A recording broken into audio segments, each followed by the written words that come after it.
Thanks for tuning in to GTO Good Old Boys. Buckle up and enjoy the show with your host, Paul Ponder.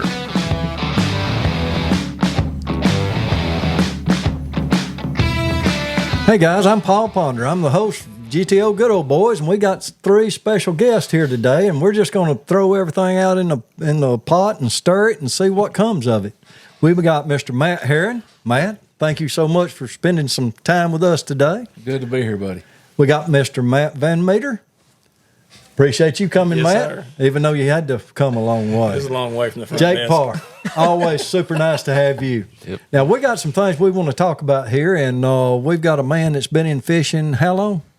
Too long. I don't know. I started fishing professionally in 2003, but I was fishing tournaments in Alabama, kind of kicking. Prior to that. Oh yeah, I've been fishing since tournaments, Red Man tournaments since 1985. So I've been around a day or two. And you've been blessed enough to be in the Bassmaster Elites. I have been. I fished 10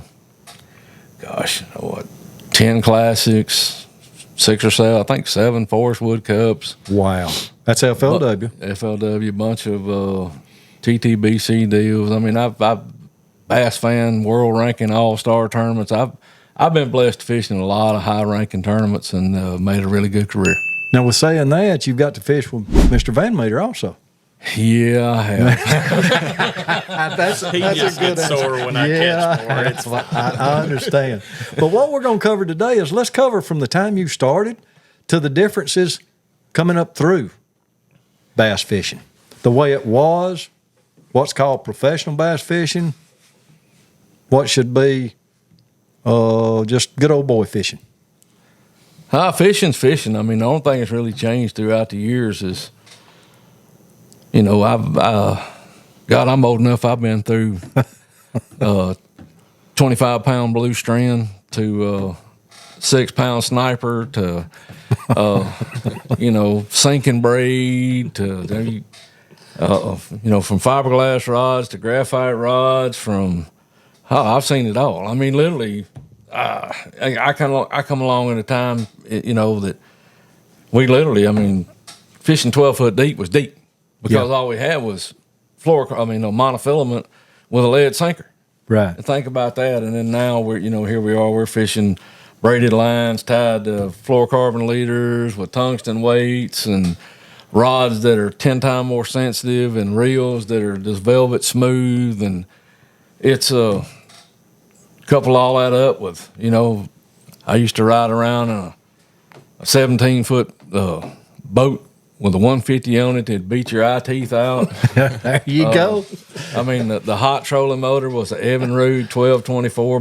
I might have fished with a Magnum motor guide that sounded like a pea thresher back then.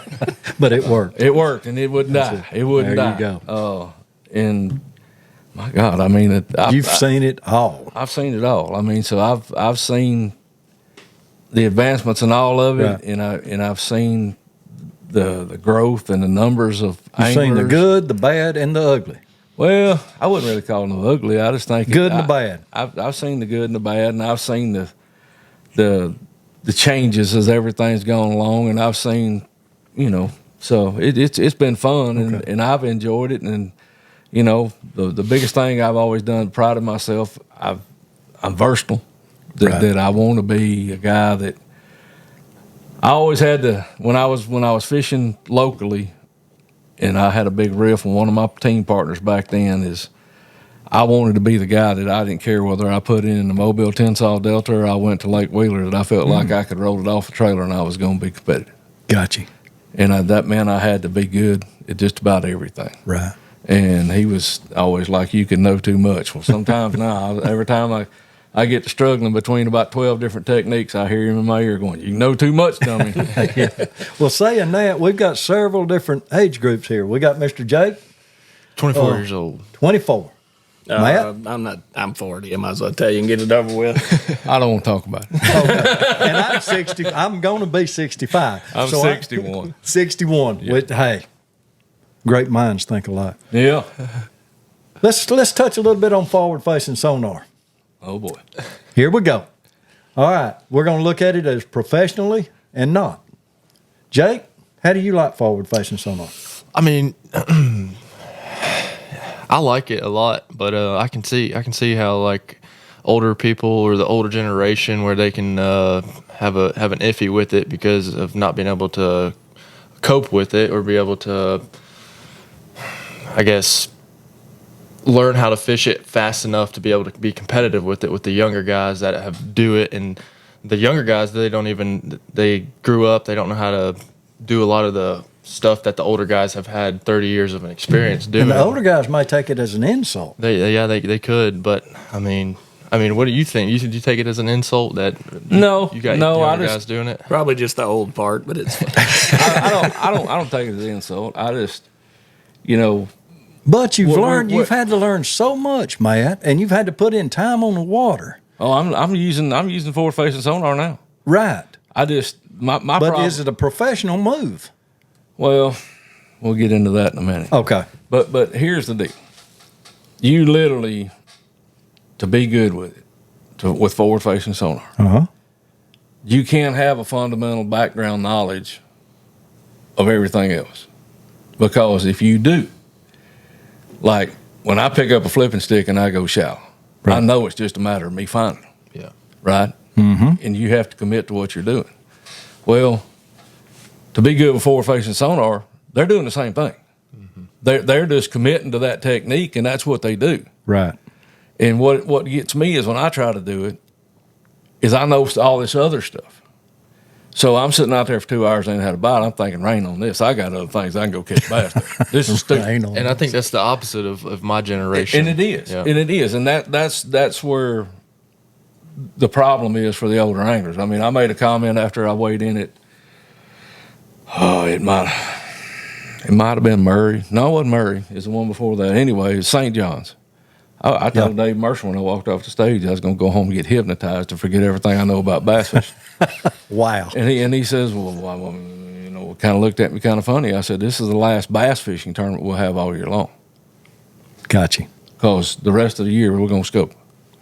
I mean, that's just it. I mean, it's that technology just it's barring weird circumstances, you're not going to beat it. You just can't. That's the ones you like. Yeah, I do like those. Exactly. You like to see the fish react to I do, yeah. But I also like to go flip in 5 foot of water and hydrilla too. But I'd rather. That's do a lot more scope. fun, by the way. Yeah, okay, exactly. A lot more exciting too, right? Yeah, all right, you're in the middle. Yeah, I mean, I think it's a great tool, and I love what it's taught us.